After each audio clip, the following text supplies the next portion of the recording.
Hello എല്ലാവർക്കും സുഖമല്ലേ? അപ്പം ഞങ്ങൾ ഇന്ന് അമ്പലത്തേക്ക് പോവാണ് കേട്ടോ. എല്ലാവരും കുംഭമേളയ്ക്ക് പോകുന്നുണ്ട്. അപ്പം ഞങ്ങളും കൂടെ ഒന്ന് പോവാമെന്നുള്ളൊരു പ്ലാനിങ്ങാണ്.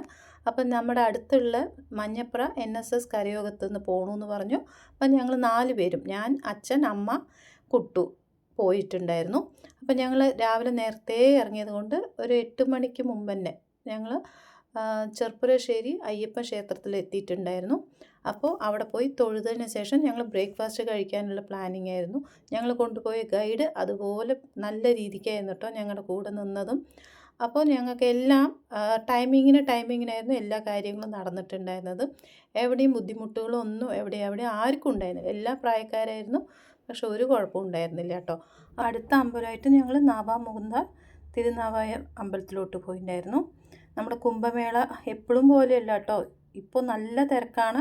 ഇതിന് മുമ്പ് ഞാൻ പോയിട്ടുണ്ട് ഈ അമ്പലത്തിലേക്ക്, പക്ഷേ ഇത്ര തിരക്ക് ഞാൻ കണ്ടിട്ടില്ല. ഇപ്പോൾ കുംഭമേളയുടെ ഒരു തിരക്കും കൂടെ അവിടെ കണ്ടിട്ടുണ്ടായിരുന്നു. പിന്നെ തൊഴുത് കഴിഞ്ഞ് ഞങ്ങൾ പുറത്തേക്ക് വന്നപ്പോൾ നല്ല തിരക്കായിരുന്നു.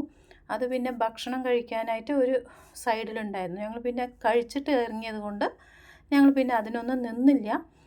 അത് കഴിഞ്ഞു നമുക്ക് ചെറുതായിട്ട് ചില സാധനങ്ങളൊക്കെ മേടിക്കാൻ നമ്മുടെ കൂടെ വന്ന ചേച്ചിമാരൊക്കെ നിൽക്കുന്നുണ്ടായിരുന്നു. ആ തിരക്കൊക്കെ കഴിഞ്ഞ് ഞങ്ങൾ പുറത്തേക്ക് ഇറങ്ങാൻ നിൽക്കുമ്പോൾ അവിടുന്ന് ഒരു രഥം വരുന്നുണ്ടായിരുന്നു.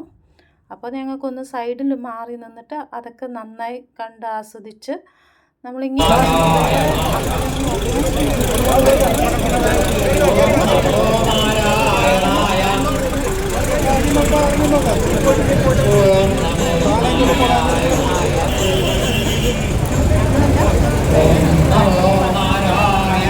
ഒരു ദേവിയുടെ ക്ഷേത്രമായിരുന്നു. അത് ഞങ്ങളപ്പോൾ പോവാൻ തന്നെ ഈ തിരക്കും ഈ വഴി അമ്പലത്തിലൊക്കെ പോയതിന് ശേഷം അവിടെ ഏകദേശമൊക്കെ ലേറ്റായിട്ടുണ്ടായിരുന്നു. അപ്പോൾ ആൾക്കാരും തിരക്കും കുറവായിരുന്നു. അതുകൊണ്ട് അമ്പലത്തിൽ പെട്ടെന്ന് തൊഴുത് കഴിഞ്ഞ് ഞങ്ങൾ വേഗം പുറത്തേക്ക് ഇറങ്ങി കേട്ടോ. ഇത് കഴിഞ്ഞ് നമുക്ക് 2 അമ്പലം കൂടെ ഉണ്ട്. അപ്പോൾ ഞങ്ങളവിടെ കുറച്ച് നേരം ഒന്ന് റെസ്റ്റ് എടുക്കാമെന്നുള്ളതിലിരുന്നപ്പോൾ ആൾ തന്നെ വന്ന് പറഞ്ഞു, നിങ്ങൾക്ക് ഇനി ഒരു 2 അമ്പലം കൂടെ ഉണ്ട്, അവിടെ പോയി നിങ്ങൾക്ക് നിറയെ സമയമുണ്ട് ഇരിക്കാൻ റെസ്റ്റിന് എന്നൊക്കെ പറഞ്ഞപ്പോൾ എല്ലാവരും ഒന്ന് എന്താ പറയുക, എല്ലാവരും കൂടി ചേർന്നിട്ട് ഞങ്ങൾ വണ്ടിയിൽ കയറി. അതിനുശേഷം ഞങ്ങൾ അടുത്ത അമ്പലത്തിലോട്ട് വന്നു. നമ്മുടെ ഇത് കേട്ടിട്ടുണ്ടാവുമായിരിക്കും, ചന്ദനക്കാവ് എന്നുള്ളത്. നല്ല അമ്പലം കേട്ടോ, നല്ല ഭംഗിയുള്ള അമ്പലം.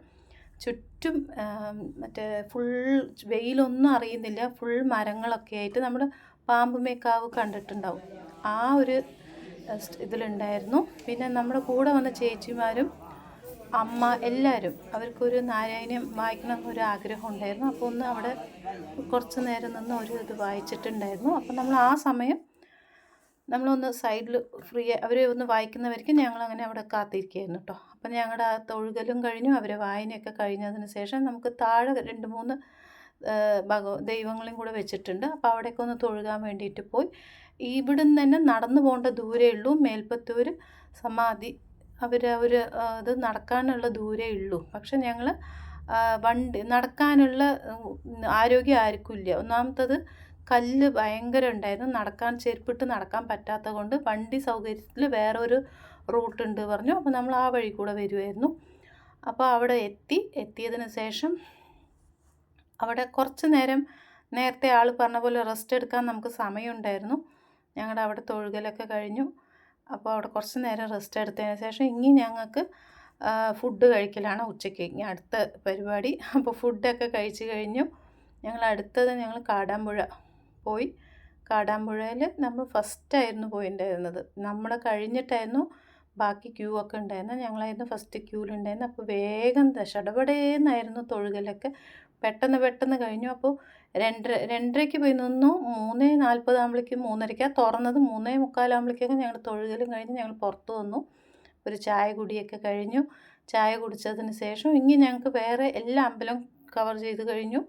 ഇനി നമുക്ക് നേരെ പുഴയിലേക്ക് പോകാനുള്ള ഒരുക്കങ്ങളായിട്ടോ. അപ്പോൾ എല്ലാവരും അവരവരുടെ ബാഗുകളൊക്കെ എടുത്തതിന് ശേഷം നമ്മളിനി അടുത്ത നമ്മുടെ കേരള വെർഷൻ ഓഫ് കുംഭമേളയ്ക്കുള്ള കുളിക്കാനുള്ള നടത്തമാണ്. അപ്പോൾ ഞങ്ങളിപ്പോൾ നടക്കുന്ന വഴി വന്നിട്ട് ഓട്ടോ ഒക്കെ വരുന്ന സ്ഥലം തന്നെയാണ് കേട്ടോ. പക്ഷേ ഞങ്ങളെല്ലാവരും ഗ്രൂപ്പായിട്ട് സംസാരിച്ചിട്ട് നടന്നാൽ എത്തുന്നതായിരിക്കും എന്നുള്ളതിൽ ഞങ്ങളൊക്കെ നടന്നു. അവസാനമൊക്കെ ആകുമ്പോൾ അമ്മയ്ക്കും അച്ഛയ്ക്കും ഇത്തിരി ഒരു ക്ഷീണം ഉണ്ടായിരുന്നു നടക്കാനുള്ള. പക്ഷെ അവിടം വരയ്ക്കും ഓട്ടോ വരുന്നു കേട്ടോ. ഈ കാണുന്നവരയ്ക്കും ഓട്ടോ അവരവർ സ്വന്തം വണ്ടികളും വരുന്നുണ്ട്.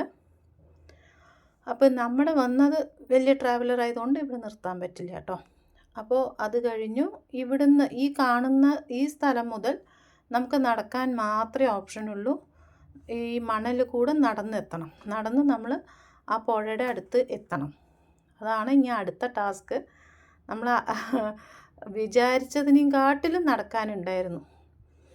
കുഴപ്പമില്ല. പക്ഷെ നമ്മളത് എന്താ പറയുക, ആ ഒരു രീതിക്ക് എടുത്തത് കൊണ്ട് നമുക്കത് എളുപ്പത്തിൽ കഴിഞ്ഞു എന്ന് വേണമെങ്കിൽ പറയാം. ഒരുപാട് അവസാനമൊക്കെ ആകുമ്പോഴേക്കും നല്ല ക്ഷീണം ഉണ്ടായിരുന്നു. പക്ഷേ എല്ലാവരും ഒന്ന് മുങ്ങി കുളിച്ചപ്പോൾ ആ ക്ഷീണം അങ്ങ് എല്ലാവർക്കും മാറിക്കിട്ടി. അതൊരു നല്ല എക്സ്പീരിയൻസ് ആയിരുന്നു കേട്ടോ. അപ്പോൾ എല്ലാവരും വരാൻ നോക്കുക. ജനുവരി 18 മുതൽ ഫെബ്രുവരി 3-ാം തീയതി വരയ്ക്കേ ഉള്ളൂ. അപ്പോൾ എല്ലാവരും വരിക. ഇത് എല്ലാ കൊല്ലം ഉണ്ടാകുന്ന കാര്യമല്ല, സംഭവമല്ല. ഇത് 271 വർഷത്തിന് കഴിഞ്ഞിട്ടുണ്ടാവുന്നതാണ്. അപ്പോൾ എല്ലാവരും വരാൻ നോക്കാം. നമ്മളിത് പ്രയാഗിൽ ടി വിയിലും ഫോണിലൊക്കെയല്ലേ നമ്മളതിൻ്റെ ആരതിയും സംഭവങ്ങളൊക്കെ കാണാറുള്ളൂ. ഇതിപ്പോൾ നമ്മൾ നേരിട്ട് കാണാൻ പറ്റുന്ന ഒരു അവസരം കിട്ടിയത് കൊണ്ട് എല്ലാവരും പോയി കാണാൻ നോക്കുക.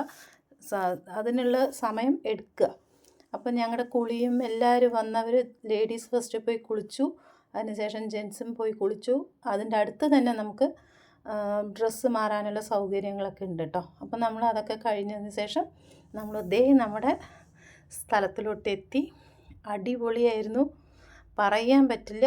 എന്താ പറയുക, അത് ഫീൽ ചെയ്യുക തന്നെ വേണം കേട്ടോ.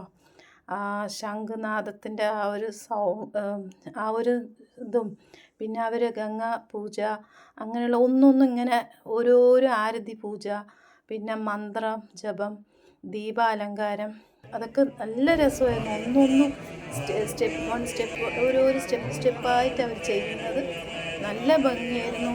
കാണാനും നല്ല രസമായിരുന്നു കേട്ടോ. അടിപൊളി എക്സ്പീരിയൻസ് ആയിരുന്നു. ഒരു ഡിവൈൻ എക്സ്പീരിയൻസ് ആയിരുന്നു നമുക്കത് കിട്ടിയത്. അതിനുശേഷം അവർ പൂജ കഴിഞ്ഞിട്ട് അവർ അകത്ത് പോയിട്ട് 7 ഈ നമ്പൂതിരി, എങ്ങനെ എനിക്ക് ഇവർ പറയേണ്ടതെന്ന് അറിയുന്നില്ല, ആ ആൾക്കാർ നിന്നിട്ട് ദീപങ്ങൾ നമുക്കിങ്ങനെ കാണിച്ച് ചെയ്യുന്നതായിരുന്നു. ദീപാരതി വളരെ രസമുണ്ടായിരുന്നു കേട്ടോ. അപ്പോൾ ഇന്നത്തെ വിശേഷം ഇതൊക്കെയുള്ളൂ. അപ്പം നാളെ കാണാം. ബൈ.